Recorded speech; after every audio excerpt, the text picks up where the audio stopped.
How to log in into your Employment Hero Payroll account online. The very first thing you want to do is to head over to any of the web browser, or you can move into Safari if you're on your iOS device. Once you are in here, in the source bar, search for Employment Hero Payroll account. Wait for a while. It will land you on this page.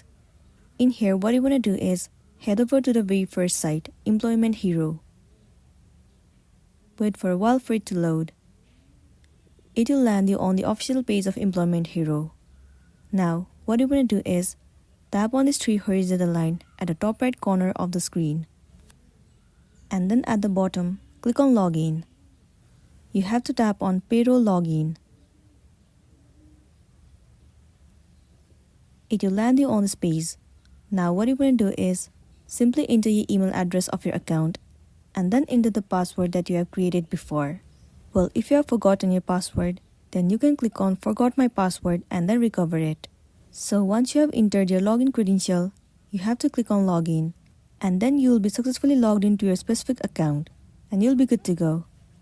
So that's all for today, and this is simply how you can log in into your Employment Hero Payroll account online.